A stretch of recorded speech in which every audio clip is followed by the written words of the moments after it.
isang mapagpalang araw sa ating lahat mga kababayan, Luzon, Visayas at Mindanao. At sa mangsulog tayo ng ating mundo, sana ay nasa mabuti tayo na kalagayan at walang sakit-sakit ang lahat. Ito po ang Susan mga kababayan at welcome back dito sa ating YouTube channel. Okay, so mga kababayan ko, isa po sa ating pag-uusapang ngayong araw, yung tungkol kay Joel Villanueva. Ang mamahal pala ng mga relos ni Joel mga kababayan kasi nga may nakita ako na vlogger, kanyang vlog kahapon mga kababayan ko, itong tungkol po sa relo ni Joel Villanueva. Itong vlogger na to, hindi siya basta-basta mga kababayan. Talagang knowledgeable siya sa mga relos kasi halos lahat ng kanyang mga vlogs tungkol sa relo mga kababayan. Hanggang nangyari, yung hearing doon sa Senado, may napansin siya doon na suot-suot na relos nitong ni Joel Villanueva mga kababayan. And guess what? Magkaano yung presyo. Okay? So, babalikan natin mamaya ito si Joel Villanueva. At syempre, pag-uusapan rin po natin yung taga-Senado, mga gonggong na mga senator na kung saan sangkot sa mga flood control projects. Eh syempre, hindi natin sila tatatanan kasi nga sila po ay gonggong magkabayan. At saka pag-uusapan rin po natin ang mga diskaya. And also, pag-uusapan rin po natin itong napaka-viral, sumabog kahapon na balita mga kababayan, itong tungkol kay Mike Abe. Diba sumabog kahapon si Mike Abe mga kababayan, talagang nilabas siya noon ng kanyang saloobin kasi nga siya po ay biglaang tinanggal doon sa PTV, doon sa IBC, and also sa Radyo Pilipinas mga kababayan ko, tinanggal daw siya ni Acting Secretary ng PCO, Dave Gomez. Talagang ako po ay nagulat mga kababayan. Totoo lang, ako po ay nagulat. Kaya nga ako po ay nagtatanong doon po sa mga kaibigan natin dyan sa PCO mga kababayan ko, nagtanong ako kung ito ba ay alam ni PBM na tinanggal si Mike Abe dyan sa PTV mga kababayan. Yan po ang tanong ko doon sa ating mga kakilala kung alam ba ito ni PBM na tinanggal itong si Mike Abe.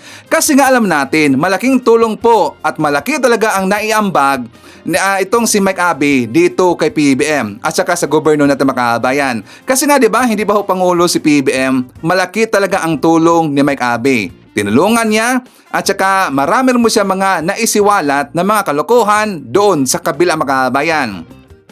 Diba? So, ganun po ka-importante si Mike Abe dito po sa pamamahala ni PBM, dito po sa gobyerno ni PBM. Kasi nga siya po ay tapat talaga mga kababayan. At saka hindi niya kinukonsente kung sino yung mga kabinete, kung sino ba yung mga nasa gilid ni PBM na mga tarantado at may planong gigibain ang gobyerno ni PBM. Ganyan po si Mike Abe mga kababayan. Malaking tulong siya dito kay PBM. Diba 3 years na ho dyan si Mike Abe na naupo bilang anchor dyan po sa PTV. Ang kanyang hawak po na programa mga kababayan ko, diba Mike Abe Live? 3 years na po si Mike Abe. So ngayon, siya na po ay nagsalita. So, kung bakit ko ito pag-uusapan mga kababayan ko, kasi nga ang dami na po nag-message ko si Ivan. Yes, meron nga 3 tumawag sa akin. Ang iba, 22 yata yun lahat na nag-message sa akin mga kababayan. Tapos meron silang i-forward sa akin na mga videos ni Mike Abe. The same. Yung video na yung programa niya doon sa Mike Abe at saka yung video na live kahapon kung saan in-explain niya kung bakit siya umalis doon sa programa mga kababayan na sa PTV, sa IBC at saka sa Radyo Pilipinas. Kasi nga marami siyang inilanta doon. Marami siyang ibinulgar mga kababayan na daw meron nangyaring corruption sa PCO. Diba? So nagtanong po ating mga viewer kasi alam nila na meron pong mapagtatanungan si Sir Ivan dyan sa PCO. Diba? Lagi ko yung sinasabi na marami itong mga kakilala nandyan po sa loob ng PCO at baka may alam si Sir Ivan. Kasi yan po ang question at gustong marinig po ng ating mga viewer mga kababayan kung meron bang alam si Sir Ivan. Well, meron akong sasabihin mamaya tungkol dito sa PCO mga kababayan, okay? So mamaya, babalikan na po natin itong tungkol kay Mike Abe. So anyways mga kababayan ko, before nga pala tayo mag-start, gusto ko muna nating pasalamatan ang mga nag-like, mga nag-shares ng ating mga vlogs mga kababayan. Malaking tulong ho yan. Anyways, libre naman yan don't forget po, i-like natin at saka i-share natin ating mga vlogs mga kababayan. Okay? So thank you so much at God bless po sa ating lahat. At syempre, i-shoutout natin ating mga pinalangga na mga legends, ang mga senior citizens. Hello po, kumusta ang lahat? And also i-greet natin ng happy birthday si Emily Galben. Greetings from Dolores Clinton na nandyan sa North Wales, UK. At syempre i-greet natin ng happy birthday ang lahat ng mga viewers na nag-birthday ngayong araw. Happy birthday! Okay, so mga kababayan ko, before tayo mag-start, alam nyo ba na na-stroke pala itong si Juliana Parescoba Segovia, makaabayan? Naalala ba natin yung lagi pong nag-personate dito kay Leni Robredo, makaabayan? Di ba yung Lenlen? Yes, si Juliana Parescoba, siya pala ay na-stroke, makaabayan. Yung aso ni Derek Darrelia. Di ba? Anong nangyari? Too much high blood na ba? Too much stress siguro, makaabayan. Sana no, mabakabait na itong si Juliana kasi nga siya po'y ginagamit ni Darrelia, makaabayan. Diba kapag kanyang i-personate itong si Senator Amy Marcos, sino ang tinitira niya? Diba si PBBM? So kapag naman pinipersonate niya itong si Leni Robredo, yung Lilin, makaabayan ko, tinitira niya yung mga pinklawan. So medyo nagiging puppet kasi, nagiging aso ni Darrelia itong si Juliana Parescoba, makaabayan. So siya po ay na-stroke.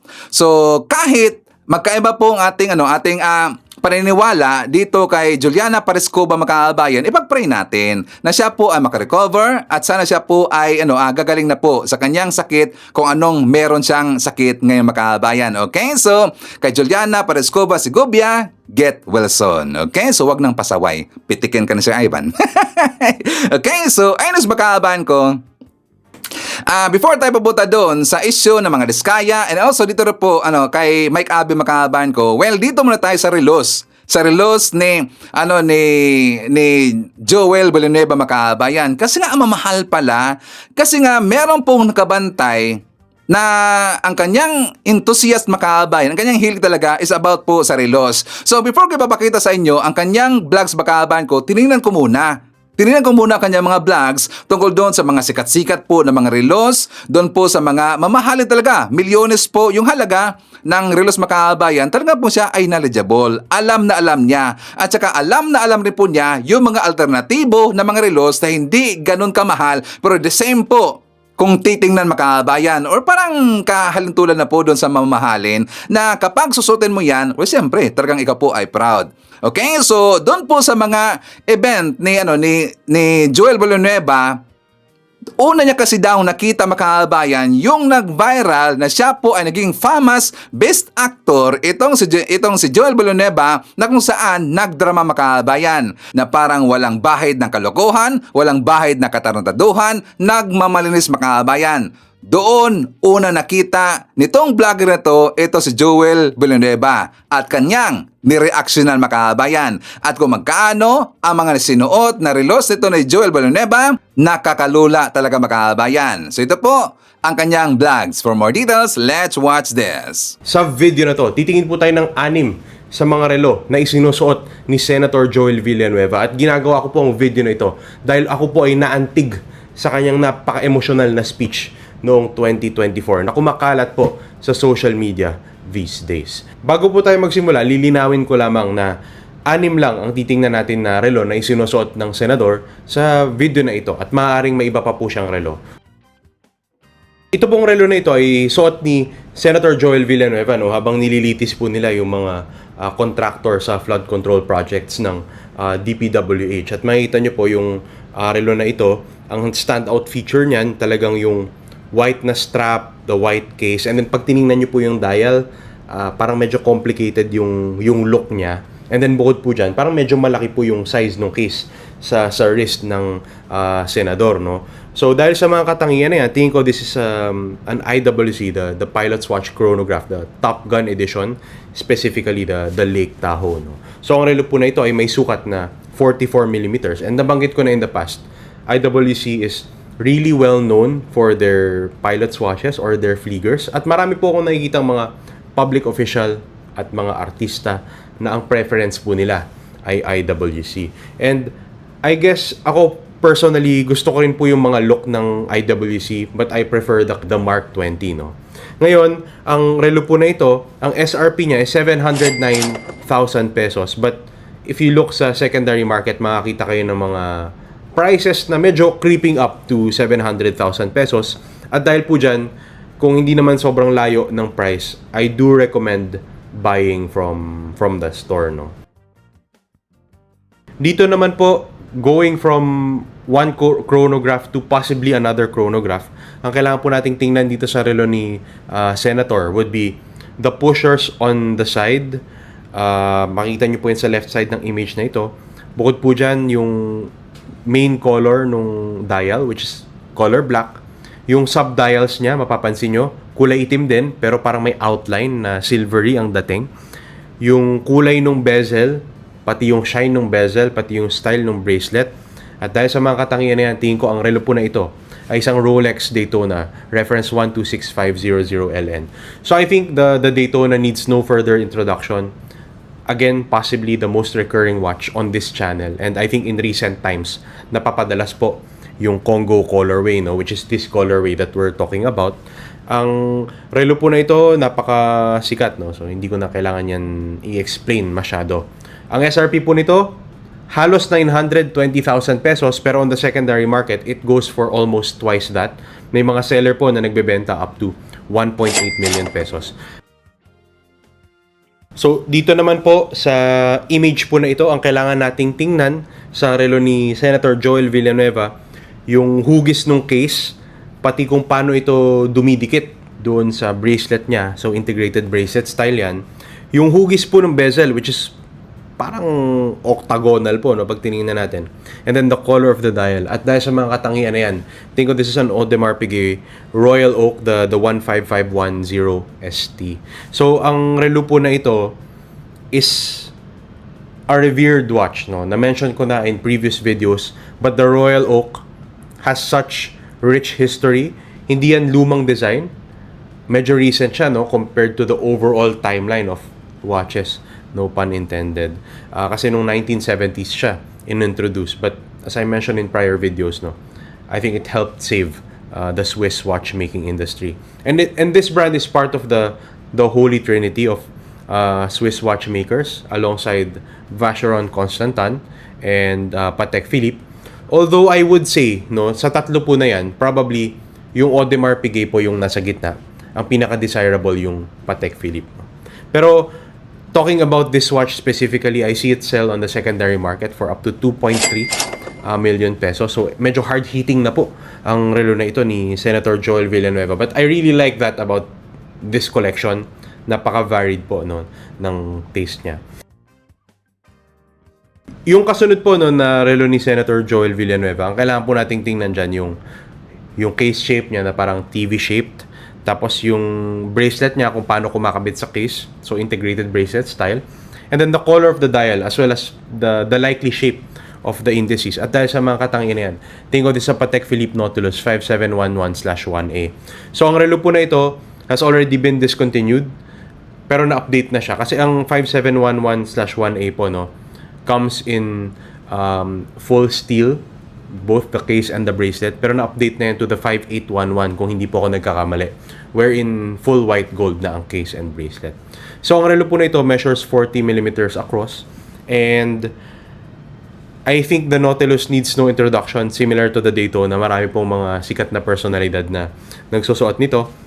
Mag-share lang ako ng interesting tidbit about the name of this watch. So, ang Nautilus po is actually a Latin word which comes from the Greek word nautilus, which means sailor, if I'm not mistaken. At medyo ironic po, no, kasi ang relo na ito has a water resistance rating of only up to 30 meters, no. Comparing that with other sports watches wherein ang nagiging parang nitpick ng mga maraming reviewer, lalo na pagka ganito, is dapat 100 meters. And I do tend to agree with that, lalo na kung gusto nyo comfortable kayo na isinusuot yung relo, no. So, advice lang, Senator Joel, in spite of the name, hindi nyo po ito malulusong sa baha. So, just in case po, matrap po kayo sa baha. Hopefully po, hindi nyo po suot ang Nautilus or poprotektahan nyo po ito. So, ang relo po na ito on the secondary market costs up to 7 million pesos. Depende sa seller na kausap nyo, pati sa condition ng watch. Dito naman po tayo sa relo ni Honorable Senator at basketballista Joel Villanueva, ang kailangan po nating tingnan dito, yung dalawang kulay sa bezel ulit, na red and blue. At yung bracelet style niya po na oyster. Ang relo po na ito, tingin ko, dahil sa mga katangian na yan, isang Rolex GMT Master 2, the reference 126710BL-RO. At ang relo po na ito, I think, ito po ang pinaka-desirable na color combination ng bezel pagdating sa mga GMT Master 2. No? At dahil po dyan, ito ang pinakamataas sa secondary market. All things held equal. No? So, ang relo po na ito is nicknamed The Pepsi. Iba po yan dun sa Batgirl saka Batman na iba ang nickname kapag kaiba ang bracelet. Dito po, pareho po silang tinatawag na Pepsi, no? Whether on the Jubilee bracelet or the Oyster bracelet. At ang relo po na ito, ang retail po niya ay 638,000 pesos. At medyo strange po yan, no? When comparing doon sa relo naman ni Vice Governor Alex Castro, kung saan ang SRP niya ay 644,000. Lalo na mas complicated ang movement nito. Nakapagtataka lang po na mas mahal pa ang relo na yon. Pero all the same, when it comes to the market value, mas mataas po ito at 1.2 million pesos, no? So medyo out of reach po yan. Kaya ang alternative po na naisip ko ay from the brand Certina. So ang Certina po is part of the bigger Swatch Group. They were founded, I think, in the 1800s, no? Kaya medyo malaki na rin po ang heritage ng brand na ito. Hindi na po ako magpapaligoy-ligoy pa sa relo ni Senator Joel Villanueva. I think this is a Rolex Yachtmaster 126655. Nabase ko po yan sa color ng case, which is parang rose gold, and then the black rubber strap, pati yung indices niya on this footage. Mapapansin nyo na it's very similar to the Yachtmaster. No? So that's why I think it's the Yachtmaster. And this watch, I've seen it on the secondary market go for up to 1.8 million pesos at this point. This watch, I have nothing else to say but, other than it's my Grail watch. And so, being my Grail watch, nagko-consider po talaga ako ng alternatives. When I started with this hobby, I was already looking for alternatives. And one that I was seriously considering at some point would be the Seiko SRPD 76. Kaya ko po ito napili as an alternative for you would be the rose gold colored case along with the black strap and the dive style ultimately. So ang key concession nito, the rose gold is achieved with a coating rather than actual rose gold. And then yung strap niya is I think not of the best quality. I've tried it on and it's quite plasticky in that way. Nevertheless, if you're just going for the look, the Seiko is an undeniably great choice. Naglabi po ba ako sa inyo ng kahit na ano o kahit isang flood control project, contractor, etc.? Ayun, sumuri na tayo ng 6 sa mga relo na isinusuot ni Senator Joel Villanueva. At yung halaga po ng mga relo na ito, suma total, ay umabot ng halos 15 million pesos para sa 6 na relo na yan. At sa lahat po ng relo na tiningnan natin sa video na ito, pinakapaborito ko po dyan, yung Rolex Yachtmaster, reference 126655. Yan po ay dahil gustong-gusto ko ang combination ng Ever Rose Gold case, pati ng Oyster Flex na strap. At talaga naman, isa ito sa mga Grail watches ko, pero medyo malayo-layo pa po tayo dyan. Okay, so grabe, no? Sa 6 lang na relos ni Joel Villanueva ay halos umabot na po ng 15 million pesos, mga kabayan. 15 million pesos, hindi ba ho kasama yung ibang relos ni Joel, mga kabayan? Grabe, no? Tas meron pang isang relos doon na worth 7 million pesos, hindi naman pala pwede ilublob ng tubig, mga kabayan, or baha. Diba hindi pwede? 7 million, hindi pwede ilublob ng tubig. Diba? So ingat-ingat ka po, Sir Joel Villanueva. Baka kukunin yan sa'yo. Yung relos na yan na worth 7 million, kukunin yan na baha. Yan ba ay bunga ng flood control? Ang mamahal talaga eh. Alam niyo, mga kababayan ko, ang mahal na nasuot na relos ng si Ivan is only worth 11,000 pesos yata yon. Ito pong aking smartwatch, baka bayan. Itong binili ko doon sa Saudi pa ako, this is worth 11,000. Nung time po na ito po ay inirelease, baka bayan. Ito pong brand po ng Huawei. Talagang it works well for me. Kasi ito po ay ginagamit ko kapag all the time, makabayan. Hindi lang po sa minomonitor ko yung ating heart rate, ang ating calories, ang ating lakad. Ginagamit ko rin po ito during po sa aking workout session mga kabayan. Yung mag jogging-jogging at saka training-training ng konti mga kabayan. So talaga pong gamit na gamit to sa Ivan. Isipin nyo, pwede ho itong malublob sa tubig mga kabayan. Ito lang po ay only 11,000 pesos. Pero ito, pinalitan ko lang po ng strap kasi nga ayaw ko yung original makabayan kasi nga medyo mangamoy ng konti. So ito po ay pinalitan lang po ni sa Ivan. Itong parang may pagka-plastiki, the same time parang rubber rest makabayan. So maganda ho siya. So hindi po mangangamoy makabayan kapag meron na pong pawis. Okay? Diba? Grabe no, 7 million pesos, hindi mo lang pwede ilublob sa tubig. So maraming natatanong. Magkano ba talaga ang sweldo ni Joel Villanueva bilang isang senator makabayan? Kasi nga sa pagkakaalam natin, ang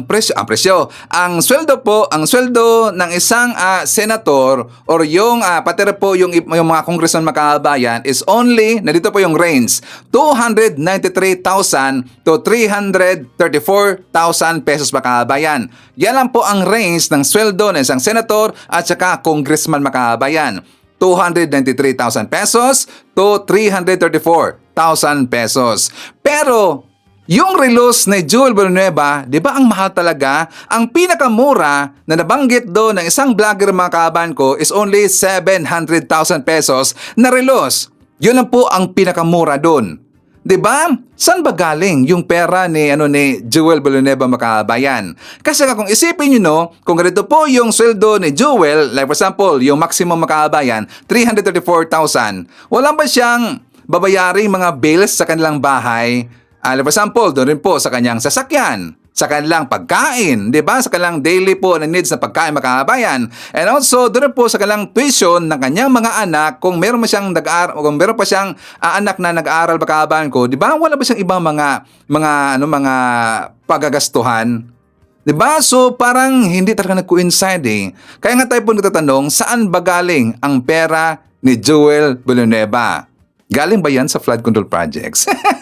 Kasi nga 'di ba siya po ay binuking dito ni Henry Alcantara makabayan. At siya nga pala, regarding po dito kay Henry Alcantara makabayan, 'di ba siya na po ay hinatulan ng guilty. Yes, meron na pong balita na inilabas na itong si Henry Alcantara makabayan, siya na po ay hinatulan ng guilty at saka may plano na rin po dito ang ating gobyerno na siya po ay kakasuhan ng kriminal. For more details, let's watch this. Nakatulang guilty sa kasong administratibo si dating District Engineer Henry Alcantara. Dahil dyan, hindi na siya papayagang makahawak ng posisyon sa gobyerno.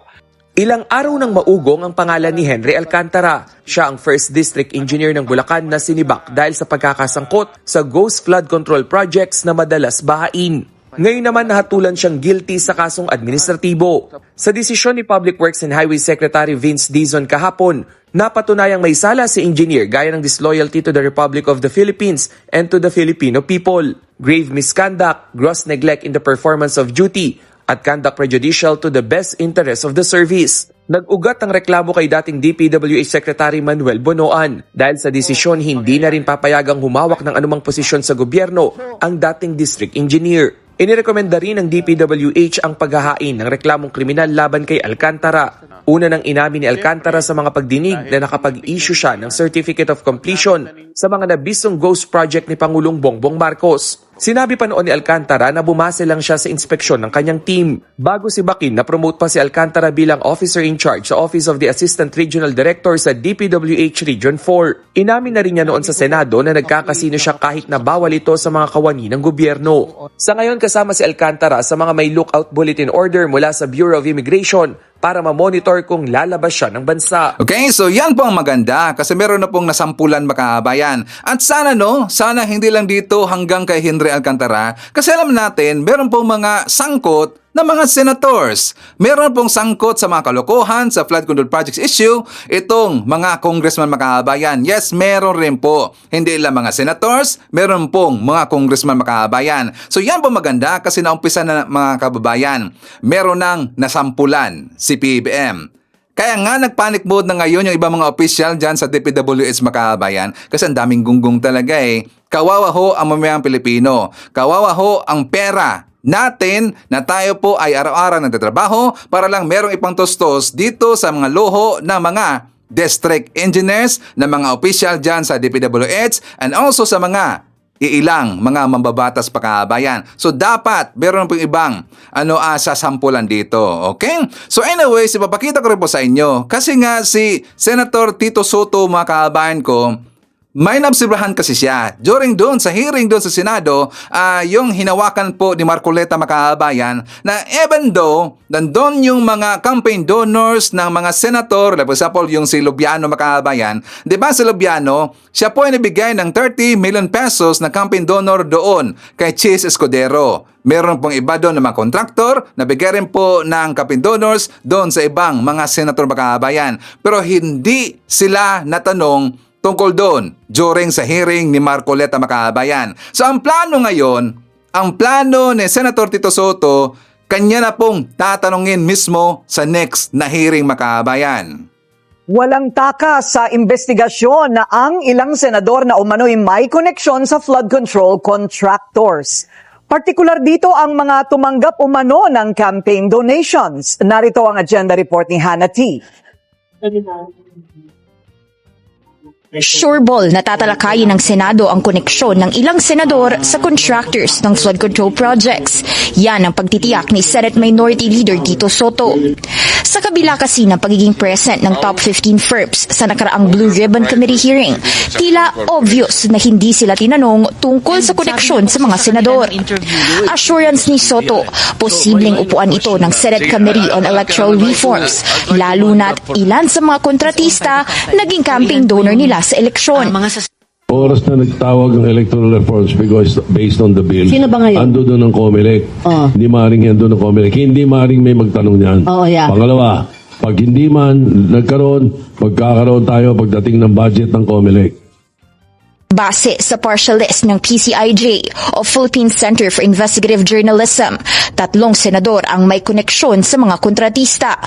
Number 1 si Senate President Chis Escudero na ang top campaign donor noong 2022 si Lawrence Lubiano na may-ari ng Centerways Construction and Development Incorporated. Sumipot si Lubiano sa pagdinig pero hindi siya natanong tungkol dito. Number 2 naman si Senator Joel Villanueva. Ang kontratistang New San Jose Builders ni dating Housing Secretary Jerry Acuzar ang isa sa top donors niya noong 2022. Si Senador Bongo naman, anak ng owner ng CLTG Builders, habang kapatid ang may-ari ng Alfrego Builders and Supply. Una na ring tinanggi ng 3 mambabatas ang involvement nila sa contracts ng mga nasabing kumpanya. Si Senator Ping Lacson ang mangunguna sa pagtalakay nito na siyang chairman ng Electoral Reforms Committee. Siya rin ang nagpaputok ng porsyentuhan ng mga opisyal sa flood control. Alam mo, aside from being very good PNP chief, chief of police, magaling na investigador yun. Posibleng sumalang din sa Q&A si Senator Mark Villar pagdating ng budget deliberations ng DPWH. Hindi rin kasi siya tinanong tungkol sa role nito sa flood control projects bilang kalihim noong Duterte administration. Tiniyak ni Soto na walang agreement para pagtakpan ang kaugnayan ni Villar sa issue. Wala naman kami ganun. Wala naman, hindi naman nabibring up pa eh. Ewan ko kung mabibring up sa susunod na hearing pa sa ano yan. Pero paggawa ng batas nito, kailangan yung mga nakakaalam, may dapat tanungin natin. Hindi raw pwedeng hindi balikan ang nangyari sa 2025 budget kung pag-uusapan ang pondo para sa susunod na taon. Lalo na't lumobo ng 1 trillion pesos ang pondo ng DPWH this year habang pumutok din ang issue sa budget insertions na di umano'y pakana ng ilang mambabatas. Para sa agenda. Okay, so napansin nyo ba yung mga post ngayon ng mga DDS, mga kababayan? Kasi nga, nung nakita ko doon sa baba, ang mga comment ng mga DDS dito po sa video na yan, mga kababayan, ay inatake nila itong si Senator Tito Soto. Kasi daw si Tito Soto, diba siya po ay minority, mga kababayan? Tapos sabi po ng mga DDS, nagpasikat si Tito Soto, minority lang naman daw, mga kababayan.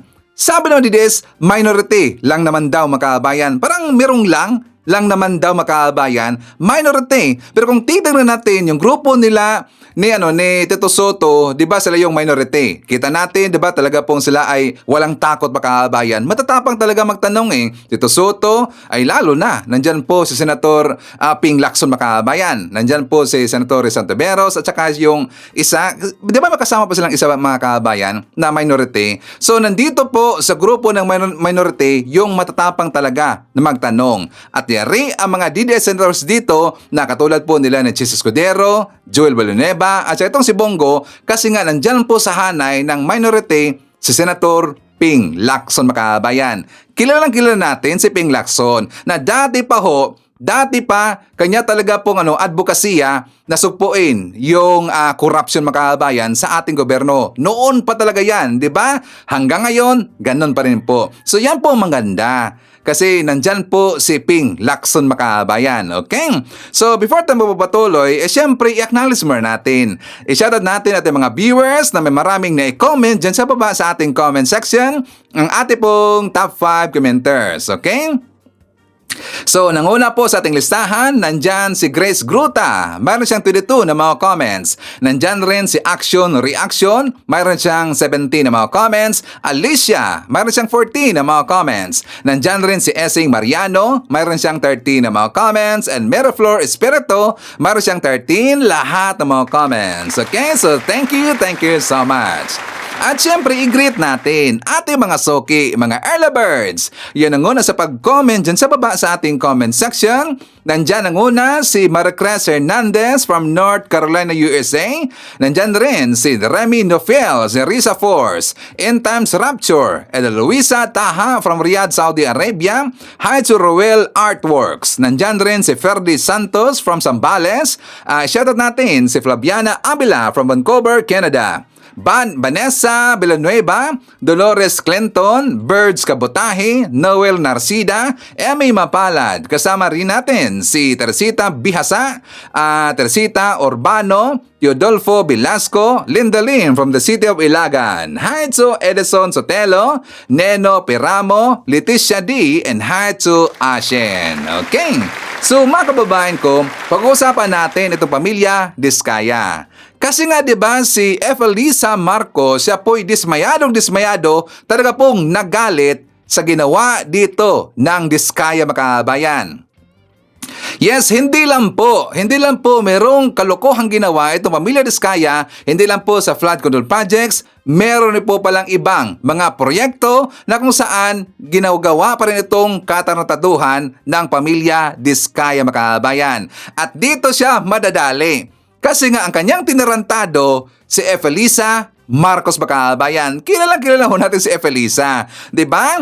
So ngayon, si Efelisa, meron siyang ipinagawa na building. Supposed to be itong building na to, ito na po ay i-turn over September 4 makabayan. Nang ito na ay pinuntahan ni Efelisa, siya po ay nabulaga kasi hindi pa pala tapos makabayan. At meron kasi nakalagay doon sa kontrata, I think document yata yon galing po ng DPWS makabayan.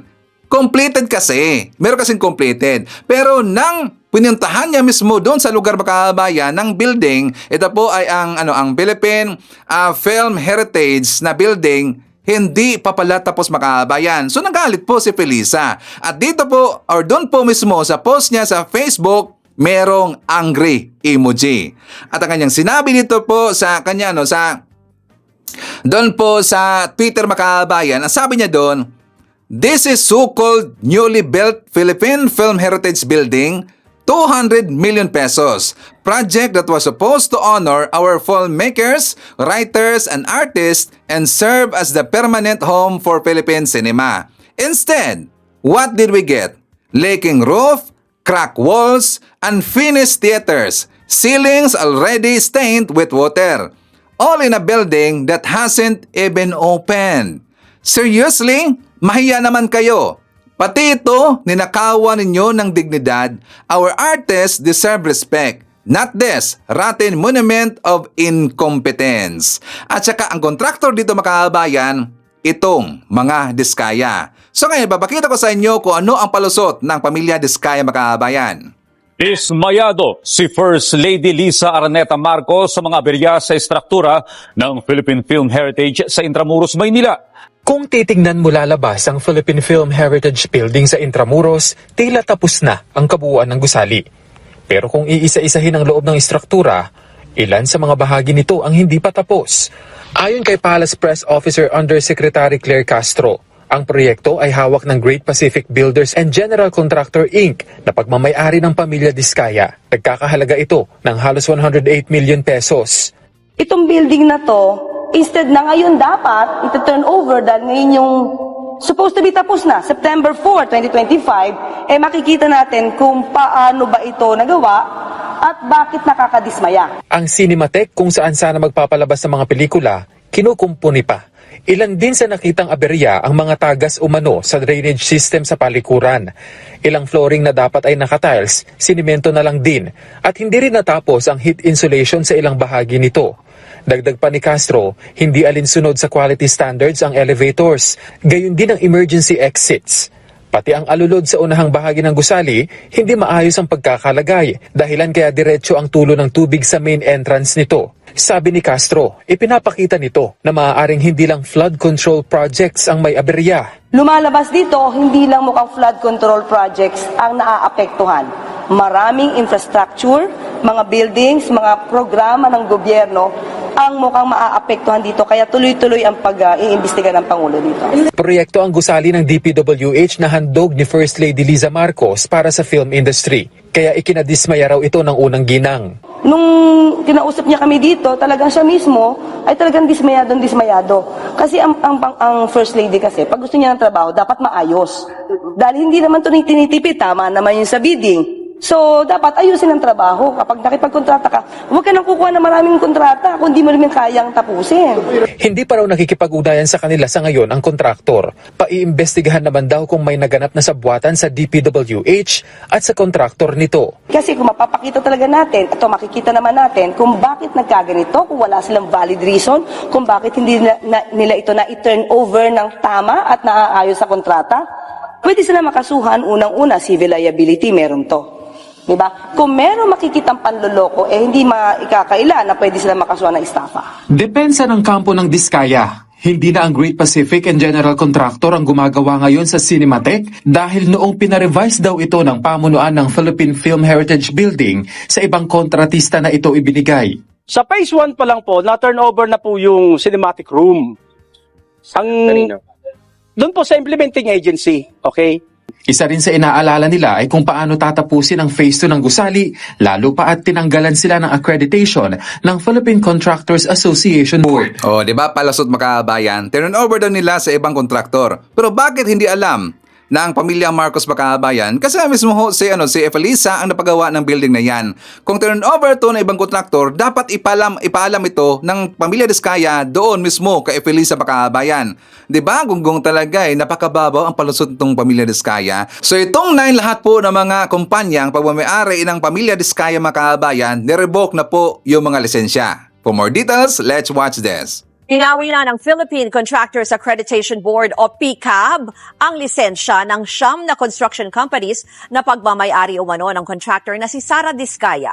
Kasama po dyan ang St. Gerard Construction, Alpha and Omega General Contractor at St. Timothy Construction Corporation na pawang nadadawit sa maanumalyang flood control project sa bansa.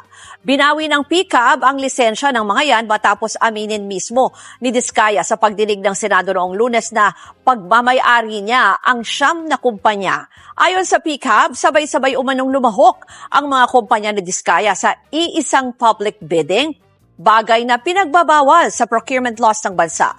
Labag daw yan sa pagkakaroon ng pantay-pantay na kompetisyon sa pagitan ng contractors. Dahil dyan hindi na pwedeng magkaroon ng public o private contract ang mga kumpanya ni Diskaya sa kahit anong construction project sa bansa. O yan, hindi na sila pwede makapag-operate Makabayan. Hindi na rin po sila pwedeng tumanggap ng kontrata o anumang proyekto. O di ba? So tama lang yan. Pero unlike doon sa panahon ni Digong Makabayan ko na daw 2016 daw, sabi po ng mga DDS, kanila daw sinuspende at saka blacklist itong mga kumpanya ni Diskaya Makabayan. Mga kumpanya daw. Pero napag-alaman natin na ang kumpanya palang sinasabi ng mga DDS is only yung Alpha and Omega. But the rest, hindi pala makabayan. Di ba ginigit nila na sinuspende daw itong pamilya Diskaya sa panahon ni Digong? Hindi kasi alam ng mga DDS o talagang nabulag-bulagan na marami hong kumpanya na hawak itong pamilya Diskaya. Kaya nga freely pa rin po sila nakapag-operate sa panahon po ni Digong, nakipag-joint venture pa ho sa pamilya ni Bongo. O di ba?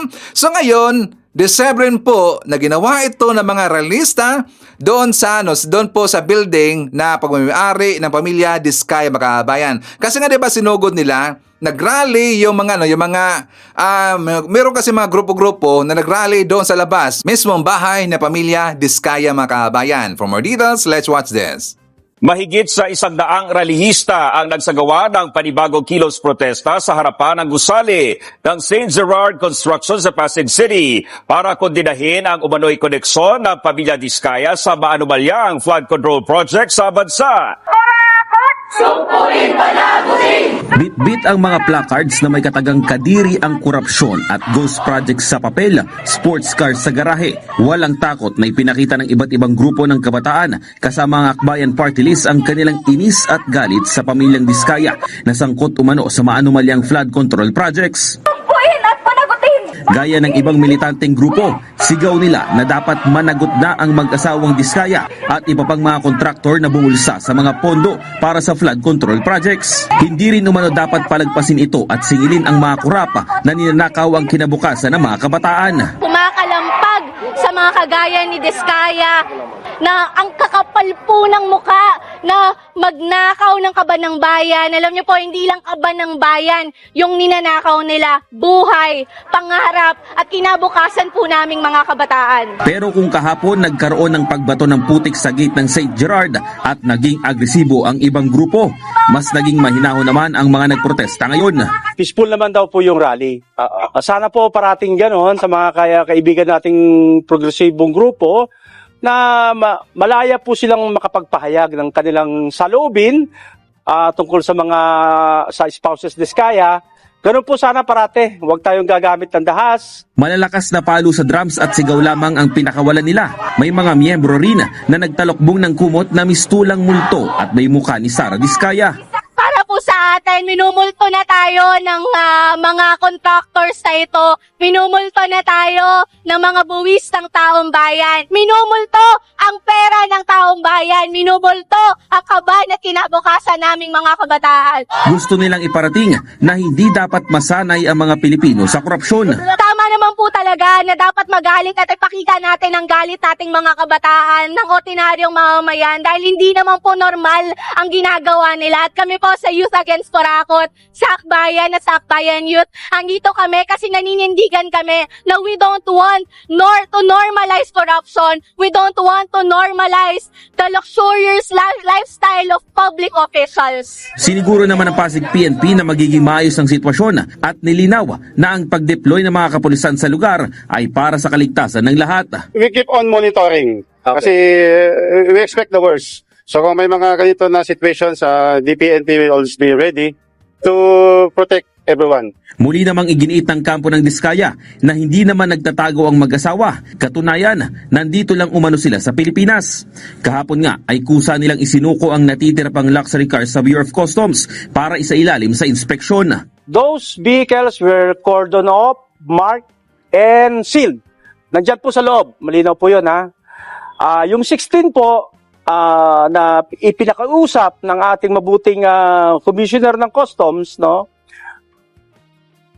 voluntarily turned over or surrendered po sa Bureau of Customs. All in all po, 28 luxury cars, base po sa sinabi ni Ma'am Sara doon po sa Senate hearing. Okay, so before tayo mapapatuloy, syempre, i-shoutout muna natin ating mga viewers. Nandyan po sila si Tess Faraon, Jose Aragon, Maria Midasiplon, nandyan rin kasama natin si Danilo Carbonella, Luz McKeever, Josephine Gallego, Tony De Los Reyes, nandyan rin si Shirley Rizman, Mary Jane Tan, Zazel Perez. Kasama rin natin si Abing Sulet from California, USA, Phil Macabata, Bato, Evelyn Garcia, Monet Borromeo, Juvel. Nandyan rin si Nelo Aquino, Victoria Loizaga, Danilo. Nandyan rin si Elias Bulusan and Hatso Banes Milagros. Okay?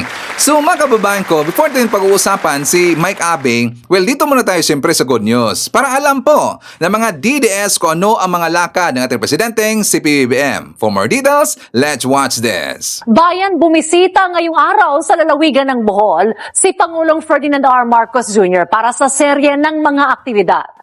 Pinuntahan ng Pangulo ang isang paaralan para sa caravan ng PhilHealth at ang opisyal na paglulunsad ng 20 bigas meron na sa lalawigan. Namahagi rin ang Pangulong Marcos Jr. ng mga pasilidad para sa mga magsasaka at mangingisda. Unang pinuntahan ng Pangulo ang opisyal na inaugurasyon ng Kalunasan Small Reservoir Irrigation Project sa bayan ng Calape. Layunin nitong makapagbigay ng sustainable at maaasahang supply ng tubig sa tulong ng ipinagawang earth-fill dam na may mga canal lining at canal systems. Nasa 400 na mga magsasaka ang inaasahang mabebenepisyuhan ng proyekto dahil kaya nitong mag-supply ng tubig sa 300 na ektarya ng lupang pang-agrikultura. Alam naman po natin na basta't ang pinag-uusapan ay ang agrikultura, lalo na ang palay at bigas, ay ang pinakamahalaga ang patubig. Kaya ito po ang aming binibigyan talaga ng pansin para maparami natin ang irrigated lands dito sa buong Pilipinas. Dahil kung maalala ninyo, last year, nahirapan tayo dahil sa presyo ng bigas at dahil sa maraming pangyayari dahil sa climate change, dahil sa international market, maraming dahilan. Kaya yun ang inuna namin. Tiniyak namin na wala na binawasan na namin, halos wala na yung mga smuggler, nahuhuli na lahat. Para hindi na tayo mag-import, ay kailangan ang gawin natin ay makapag-produce tayo ng bigas na sapat. Para hindi na tayo umaasa sa ibang lugar. At ito ay naging maliwanag nung pagdaan ng pandemya na walang barkong dumadaan, walang barkong nagde-deliver ng bigas. Ay doon nataranta lahat, hindi lang naman ng Pilipinas, kundi lahat ng buong mundo dahil nga nagbago lahat. Kaya natutunan na natin na dapat meron tayong sariling supply. Kaya patuloy ang aming mga proyekto para sa irrigation. Sunod na pinuntahan ng Pangulo ang Mandaog Elementary School para saksihan ang PhilHealth Caravan sa kanilang programang Yaman ng Kalusugan Program o YAKAP na naglalayong gawing mas malusog at malakas ang mga mamamayan. Sari-saring serbisyo ang naihatid ng pamalaan sa ating mga kababayan gaya ng konsultasyon at pamamahagi ng mga gamot. Namahagi rin ng school bags at smart TV ang Pangulo sa paaralan. Sa bayan ng Bien Unido, namahagi rin ng traktora at motorbangka ang Pangulo sa mga magsasaka at mangingisda. Pinasinayaan naman ng punong ehekutibo ang opisyal na paglulunsad ng 20 bigas meron na rice program ng pamalaan. Sabik siyang sinalubong ng mga residente rito dahil unang pagkakataon ito na isang Pangulo ang bumisita sa kanilang lugar matapos ang maraming taon. Sabik din ang Pangulo na nag-ikot sa mga stall ng kadiwa ng Pangulo kung saan nakadisplay ang mga lokal na produkto ng mga mamamayan. Titignan nyo po sa labas, nakapagbigay tayo ng mga bangka, nakapagbigay tayo ng mga traktor, mga harvester. Ito po kasama po sa RCEP, sa PhilMech, yung para mechanization, para maparami natin ang mechanization. Nagbibigay kami ng mga makinarya. Yan, ganyang klase po, mga harvester, mga traktor, mga drying machine, milling machine. Yung milling machine pala ninyo, sira. Yung milling plant ninyo, sira. So, titignan po natin para maayos yung inyong, para nandito, para yung kita sa pagproseso ng palay hanggang bigas ay hindi mapupunta sa ibang lugar, hindi na mapupunta sa middleman, yung trader. At may iiwan na rito sa inyo para yung kita, gaganda ang kita ng ating mga magsasaka. Ayon sa National Food Authority, nasa 2,700 na mga mamamayan ang target na benepisyaryo ng programa. Kabilang sa mga nakabili ng 10 kilong NFA rice ay si Nanay Cosmelita. Aniya, ngayon lang din siya nakakita ng Pangulong dumalaw sa kanila. Pasalamat ko sa atong presidente nga gitagaan namin sa bugas nga tag 20 pesos. Salamat ninyo. Karon pa, sukad tiguang naman ko karon pa ko kita. Presidente ni are. Tumikim din si Pangulong Ferdinand R. Marcos Jr. ng NFA Rice na kung saan tiniyak ng Department of Agriculture at ng National Food Authority na kahit mura ay dekalidad ito at ligtas kainin. Grabe, ang galing, no? Si PBBM lang pala yung unang nakapunta sa lugar na yun, makabayan. Tingnan nyo, ang tuwa-tuwa talaga ng mga kababayan natin. So palapakan natin si PBBM. At dito din nakikita na talaga pong totoong natatrabaho ang ating presidente, makabayan. Proactive ho na presidente si PBBM. Okay? So anyways, dito na ho natin pag-uusapan yung tungkol kay Mike Abe. Kasi ito po yung mai-connect natin dito kay PBBM, mga kababayan. Okay? So before tayo magre-react, ipapakita ko muna sa iyo yung unang pumutok, yung unang pagsabog ho ni Mike Abe. Doon po ito during sa kanyang programa sa Mike Abe Live sa PTV, mga kababayan. For more details, let's watch this. Ito, huwag na tayong lalayo. Ganun ho talaga kasi na kumakarating. Alam ba nyo dito sa PCO, Presidential Communication Office, may problema rin. O, hindi ko nilalahat. Dito lang sa Channel 4 may problema rito. Walang development dito kasi para dito nagpapalit ng damit kasi ang mga manager dito eh. Every 3 months, every 4 months nagpapalit ng manager. Kaya walang nagagawa, walang development. Pero may pondo, may budget. Nasaan ang budget? Tumigil kayo ha. Marami nakakarating sa akin, may corruption dito sa estasyong ito. Papangalanan ko kayo pag nalaman ko yan. Wala akong pakialam sa inyo. Kaya good morning, Secretary Dave Gomez. Sir, gumalaw-galaw ka naman. Puntahan mo ang mga opisinang nasa ilalim ng PCO. Meron ding corruption yan. Ang magagalit, guilty. At magalit kayo, mag-guilty kayo, wala akong pakialam sa inyo. Sobra na eh. Saan ka naman nakakita ng... Naku, sandali. Gusto niyo bukahin ko na? Gusto niyo isa-isahin ko ng problema rito? Easy. Ay, nako. Saan ka nakakita ng building mura sa pinakamataas hanggang sa ground floor may tulo? May tulo. Bakit natulo? Di may palpak. Maintenance. Dito, ang mga kwarto, walang aircon. Ano yun? Office of the President? Pinagmamalaki nating Office of the President? Ay, may budget po yan. Taon-taon may budget.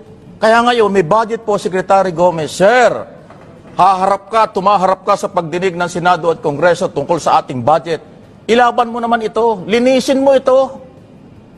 Papalit-palit tayo rito ng manager. Hindi ko alam kung anong ginagawa nila. Diba? Sa totoo lang, ha?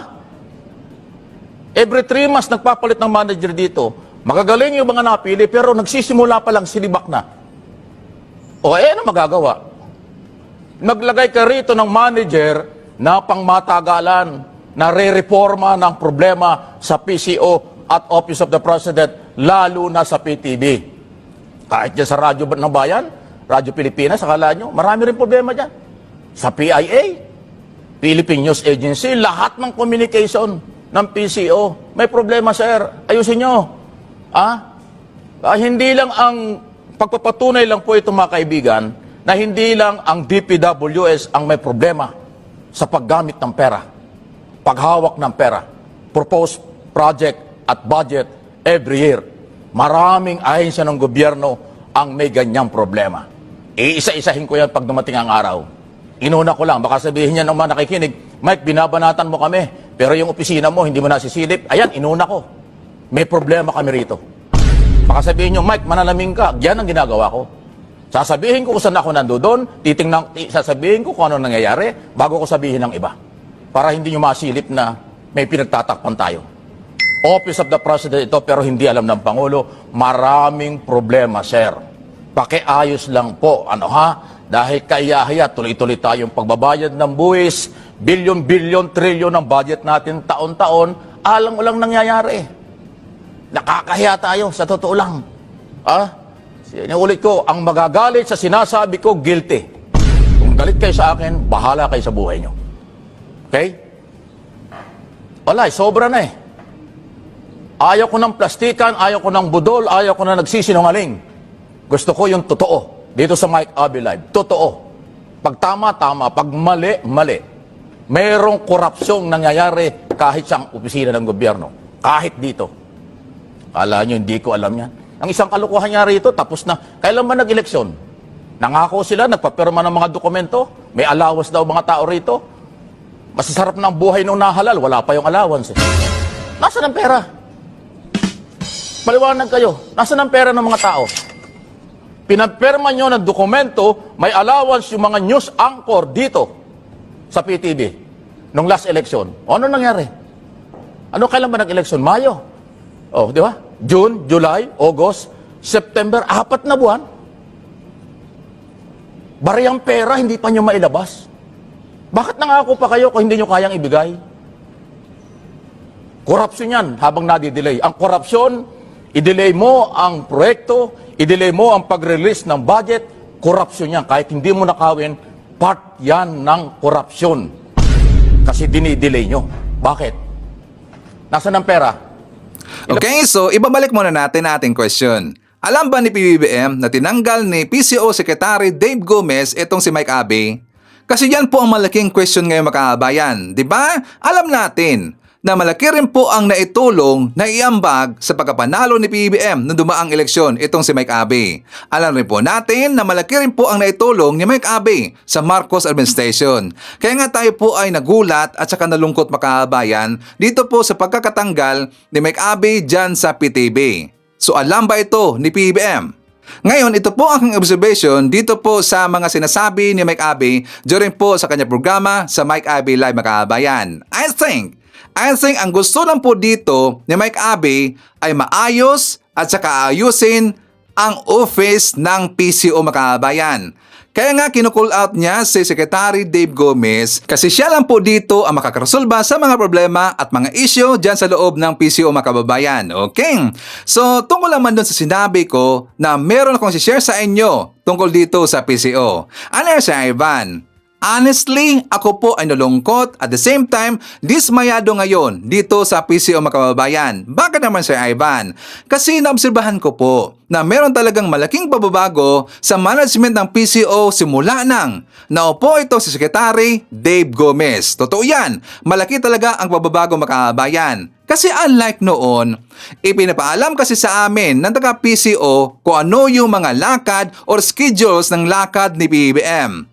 Naobserbahan nyo ba? Diba recently napunta si PBBM dito sa Leyte Bakabayan? Diba napunta doon sa Tacloban? At saka yung recently doon po sa Ormoc City Bakabayan. Diba hindi po nakapunta si Sir Ivan? Kasi nga hindi na po ipinapaalam sa amin ng taga-PCO ang mga lakad ni PBBM. At hindi na po namin naintindihan kung ano ang nangyari dyan sa loob ng PCO Bakabayan. Na sana yan po ay matugunan or masolusyonan ni Secretary Dave Gomez Makabayan kasi marami na po ngayon mga vlogger na dismayado ngayon sa PCO.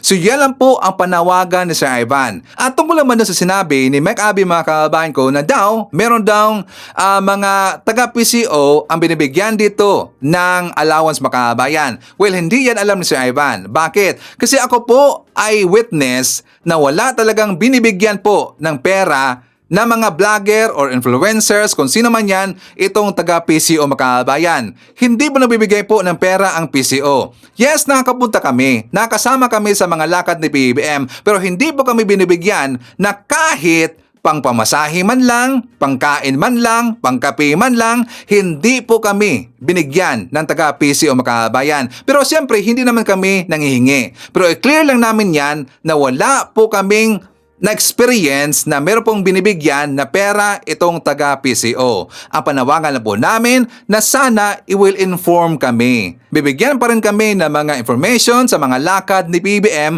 para kami makapunta doon sa event ni PBBM at para makover namin ang lakad or event ni PBBM, di ba? Pero walang kapalit yan na pera makabayan. Tapos puso po kaming sumusuporta dito sa Marcos administration at saka dito po kay PBBM. Okay? So ipapakita ko sa inyo makabayan itong kasunod po na vlog ni Mike Abe. For more details, let's watch this. Prinsipyo, paniniwala, pagmamahal sa bayan, pagmamahal sa pera ng bayan, pagmamahal sa gobyerno at bilang pagsuporta ko from day one kay Pangulong Marcos. Alam po ninyo, mula pa po nung 2021 na mag-file siya ng Certificate of Candidacy. Tumaya na ako kay Pangulong Marcos na siya'y suportahan ng voluntary, walang kapalit kahit ano. Hanggang sa kampanya, hanggang sa matapos, at ngayong presidente siya na halos mahigit ng 3 taon. Yan po yung aking ginagawa. Walang kapalit, walang kung anuman. Voluntary akong tumutulong sa radyo, telebisyon, at sa social media, sa aking mga channel. Mike Abby Opinions channel ito, at yung MA Pinoy TV yung kabila. Yan po ay dahil sa pagmamalasakit ko sa ating administrasyon at sa Pangulo. Pero ito po ang nangyari. Hindi na po ako pinayagan at madalit sabi, umalis na po ako sa PTV4, People's Television, Office of the President, at IBC 13 kasama na ang Radyo Pilipinas under ng Presidential Communication Office. Si PCO Secretary Dave Gomez po ang ayaw na or nagpatigil, ayan ho, ang tamang nagpatigil, ayaw niya sa Mike Abby Live. Dalit sabi, yung PCO, Office of the President, na si Acting Secretary Dave Gomez, ang dahilan po kung bakit hindi na ninyo ako mapapanood sa Channel 4. Ayaw niya yung aking pagsasabi ng totoo. Ayaw niya yung aking format kung paano ko ini-expose ang mga problema ng ating bansa. Yan po ang totoo. Okay? Alam po ninyo kung bakit ko sinasabi ito. Kahapon, ito sa aking programa, Mike Abby Live, alas 9 yan hanggang alas 10 araw-araw. 3 taon na. Anniversary pa ngayon, 3 years anniversary ngayong araw na ito. Ang Mike Abby Live sa telebisyon. Kahapon po, in-expose ko yung mga katiwalian. Kasi tumusuporta ako kay Pangulong Marcos tulad ng sinabi ko.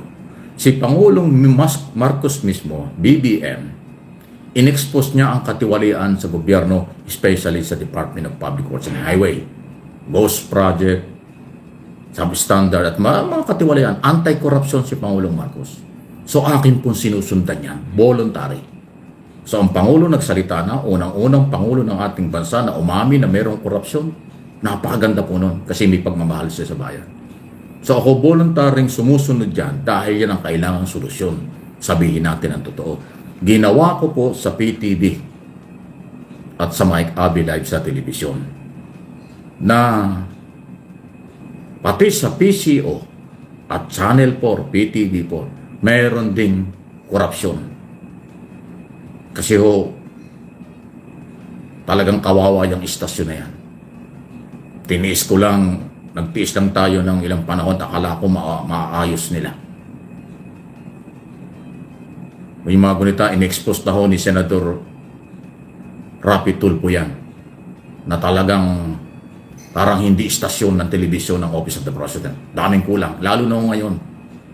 Tumutulo ang mga kisame nila dyan, walang aircon ang mga opisina. Ang studio, dadalawa, yung isa madalas sira pa, isa na lang ang studio. Maraming problema ang mga empleyado dyan. Napaka magulo, kawawa yung mga empleyado at ang Channel 4. 3 palapag po yung building. Mula sa ground floor hanggang 3rd floor o hanggang proprietary, tumutulo dyan. Bumabagsak na yung kisame dahil sa pag-umuulan. So kulang sa maintenance, maraming problema. Pero bakit nakakaganon? Nasaan ang pera ng pang-maintenance ng kailang opisina? Bakit laging walang aircon? Kung may aircon man, laging napakainit sa studio. Kung yung mapapansin, ako pa nandyan pa eh. Nagpapaypay ako habang kasi talaga hindi ko matiis ang init. Eh siyempre, naka-coat-and-tie tayo dahil television tapos walang aircon. Para tayo magbubroadcast ng matino. Marami po kawawa ang telebisyon ng bayan. Kawawa ang mamamayang Pilipino. So ako po'y nanindigan na bago natin i-expose ang katiwalian sa ibang opisina, baka sabihan ako na Mike, magsalamin ka. May problema rin sa PCO, may problema rin sa Channel 4. Kaya yun naman ang aking ginawa. Inuuna ko na sabihin may korupsyon, may kapabayaan, may problema sa PCO. Bago ko sana isunod ang iba pang mga opisina na may problema dahil ang gusto ng Pangulo, i-expose yan. Kaya nga siya naglabas ng isumbong mo sa Pangulo. Hindi lang yan flood control program. Lahat ng gusto nating isumbong natin. Ako ang maitutulong ko, sabihin ko sa national television kung ano ang problema ng PCO under Acting Secretary Dave Gomez. Pero ang ginawa po niya, pinatigil yung programa. At hindi po ako nanghihinayang dyan. Sinasabi ko lang po sa inyo ang totoo kung bakit hindi na niyo ako maririnig at makikita sa PTV. Dahil ayaw ko po ng ganon. Gusto nila magsinungaling ako. Gusto nila pagtakpang ko yung nakikita kong tumutulong opisina. Mainit na opisina. Saan ka nakakita ng studio ng Office of the President walang aircon? May aircon minsan madalas wala. Naku, kung pupunta ko kayo nakakahiya. Kung pupunta kayo dyan. Tingnan niyo yung mga kisame dyan. Nakangiti, nakabuka, basang-basa. At ang mga upuan dyan, mga bihir. Naku, mapapailing ka.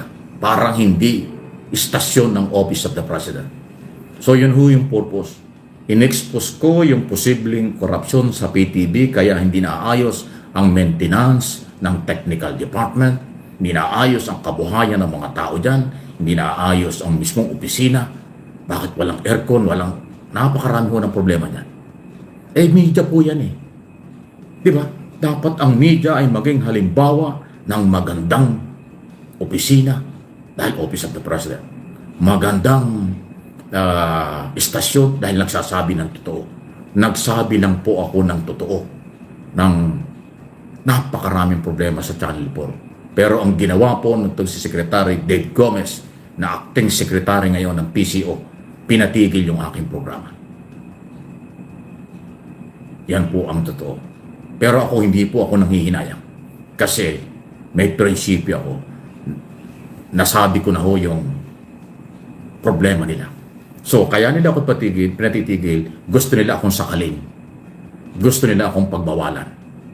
Pinipigilan nila akong magsalita. Kasi kauumpisa ko pa lang na talakayin itong mga alleged corruption at problema ng PTV under Secretary Gomez.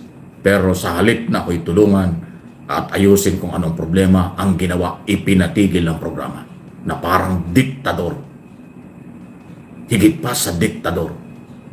So ang gusto sa akin personal na opinion at analysis, ang gusto nitong Secretary Gomez, huwag akong magsabi ng totoo. Gusto niya pagtakpan ko ang mga kalokohan sa PTV.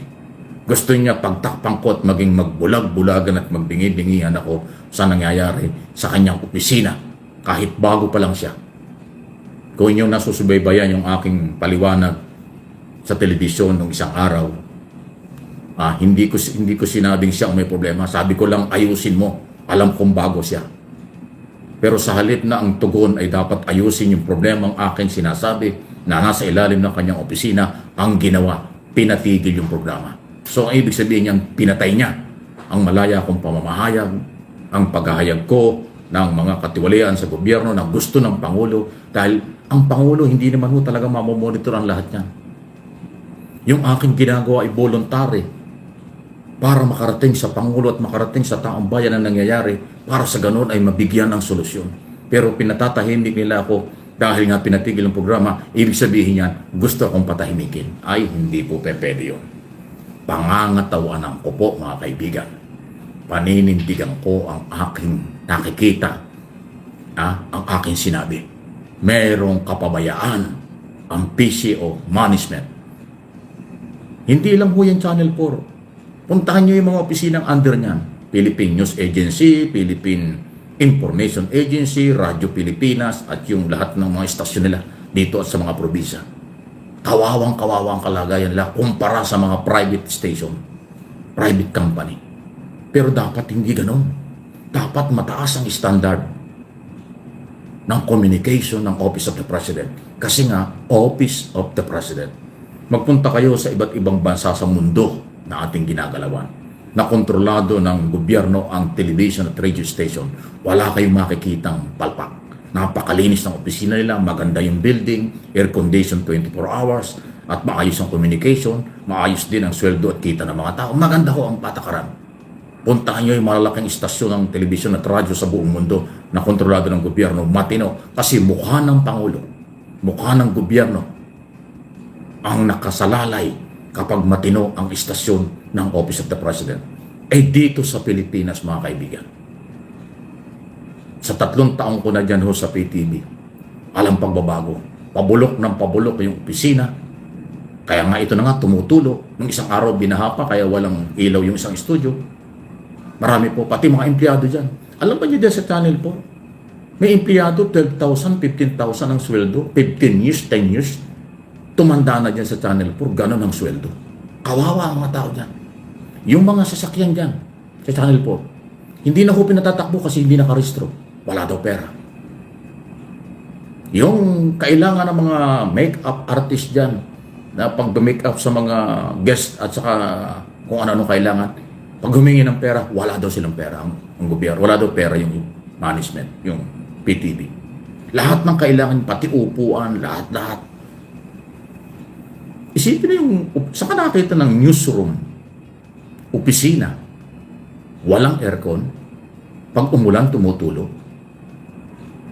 Yan mo yung totoong problema. Hindi po ito paninira, pagsasabi ng totoo. Ang layunin kaya ko sinasabi ng totoo, ay para mabago, para ayusin nila. Lalo na ngayon panahon ng deliberation ng budget, to, pwede yan. Hindi ito paninira. Pero ang dating kay Secretary Gomez, na tinawagan po ako kanina. At yan ang sinasabi niya. Dahil doon sa ginawa ko, in-expose ko yung mga nangyayari sa PCO, ang ginanti niya, ipinatigil yung program. Di ba? Ano? Pero hindi po ako nanghihinayang. Ang akin dito, sinabi ko yung totoo. Ang ganti nila, ipatigil yung programa. Gusto nila akong sakalin. O edi, aalis ako. Iniwanan ko na. Hindi na po ako babalik dyan.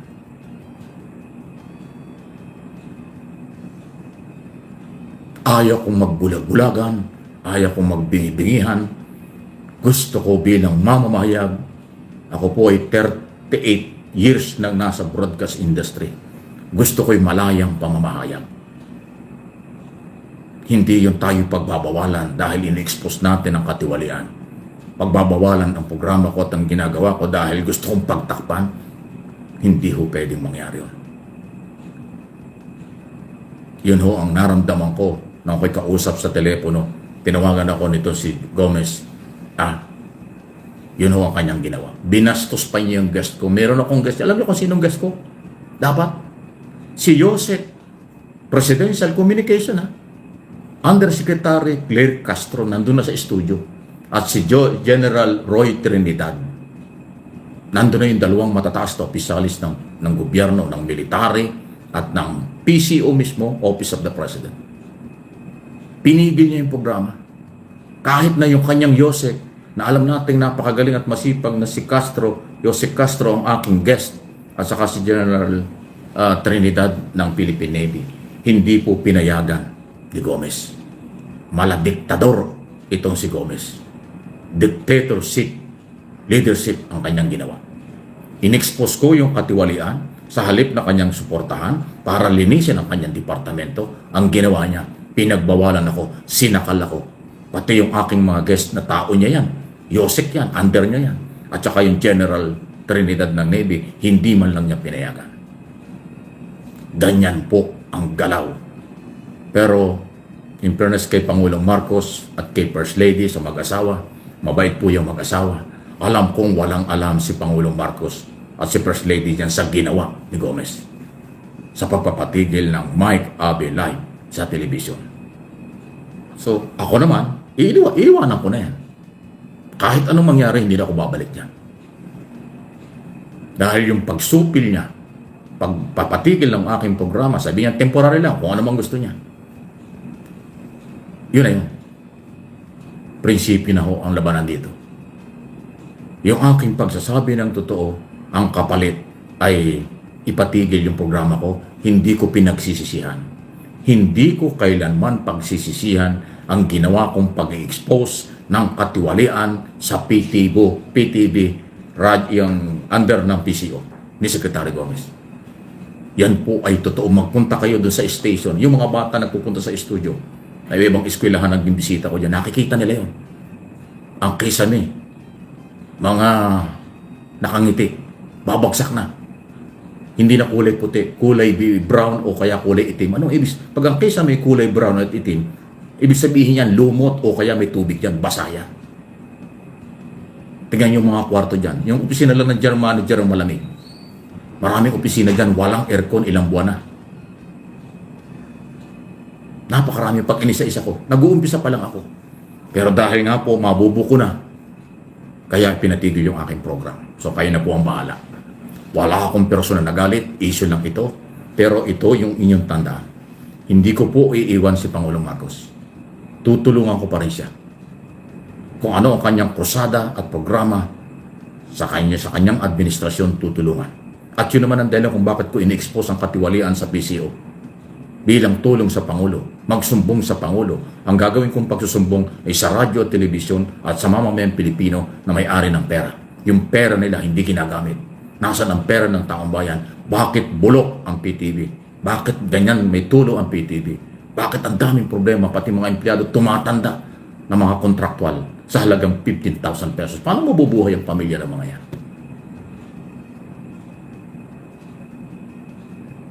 Kaya yung po mga nangihinayang dahil gusto lang mapakinggan, salamat po, pero dito lang po kayo makinig sa aking mga vlog.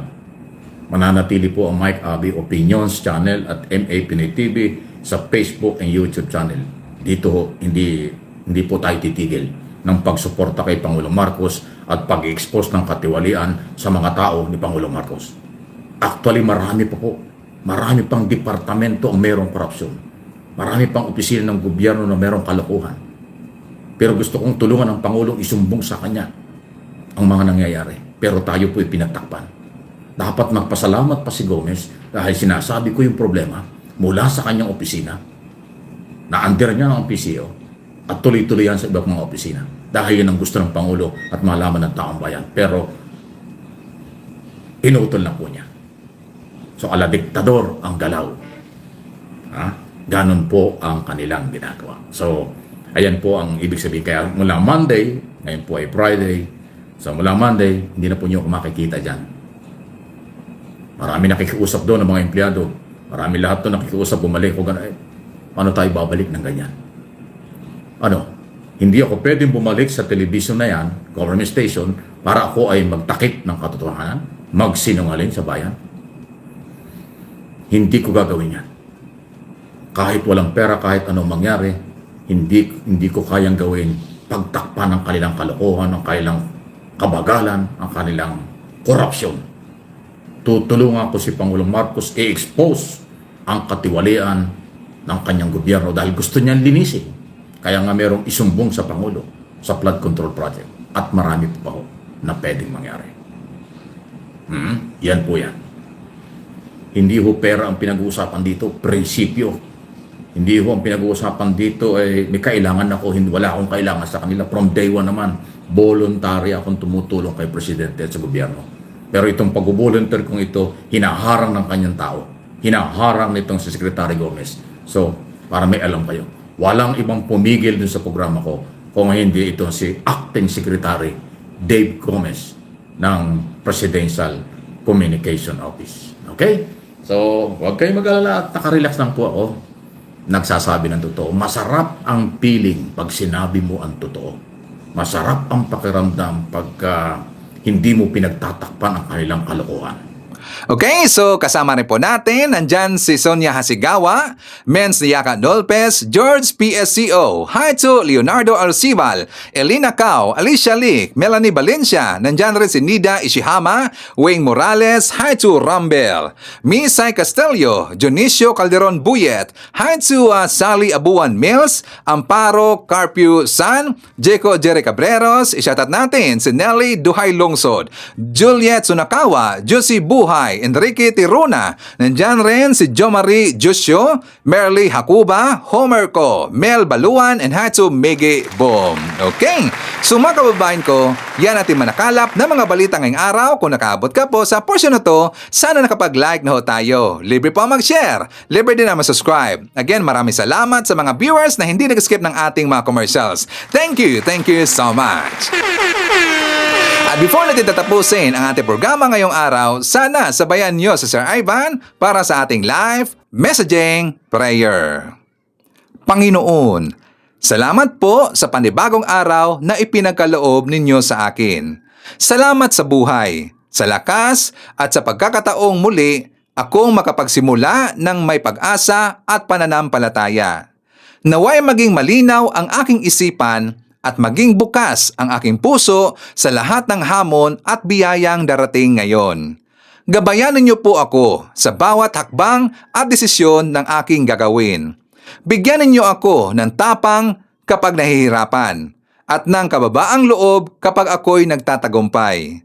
Naway maging daluyan ako ng pag-ibig, kapayapaan at kabutihan para sa aking pamilya, mga kaibigan at mga taong aking makakasalamuha sa araw na ito. Idinadalangin ko ito sa pangalan ng ating Panginoong Jesucristo. Amen. So maraming salamat mga kababayan, and I hope to see you again on my next video.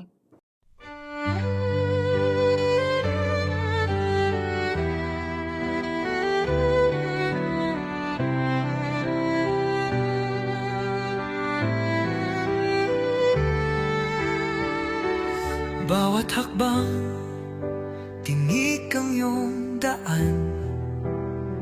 Sa sariling bayan, ika'y hinusgahan. Ika'y siniraan ng ganit sa kapangyarihan. Agilang nagnakaw ng pera ng taong bayan. Pinapasan mong lahat ng dusa. Matatag ka, hindi gaya ng iba. Ngunit kahit sugatan, kahit lumuluha, iniisip mo pa din kapakanan ng iba. Bongbong, hindi ka kailanman iiwan. Loyalista hanggang dulo ay nandyan. Kasama mo kami sa lungkot mo at saya. Pagkat Pilipinas, ikaw ang pag-asa. Sa laot ng unos, ikaw ay nag-iisa. Iba'y nagbubunyi sa iyong pagdurusa. Ngunit lahat ngayon ay malinaw na. Katulong mo ang Diyos, nag-iba sila. Ipinaglaban mo ang lahing sinumpaan. Nagkalat peking balita sa mamayan. Binabaliktad nila ang katotohanan, pero hindi na naig ang kanilang kadiliman. Bongbong, hindi ka kailanman iiwan.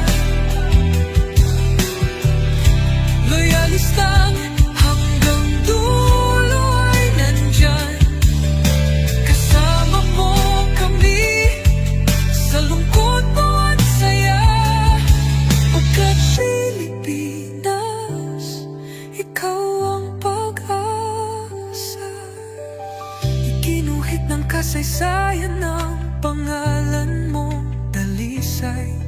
Ngunit bakit tila nais kang burahin at si Apolakay? Sa iyong mga mata may luha ng matinding pagdurusa, ngunit sa puso mo bayan pa din ang inuuna. Bongbong, hindi ka kailanman iiwan. Loyalista hanggang dulo ay nandyan. Kasama mo kami sa lungkot mo at saya. Pagka-Pilipinas, ikaw ang pag-asa. Bawat hakbang, tinik ang iyong daan. Sa sariling bayan, ika'y hinusgahan. Ika'y siniraan ng ganit sa kapangyarihan. Hakilang nagnakaw ng pera ng taong bayan. Pinapasan mong lahat ng dusa. Matatag ka, hindi gaya ng iba. Ngunit kahit sugatan, kahit lumuluha, iniisip mo pa din kapakanan ng iba. Bongbong, hindi ka kaya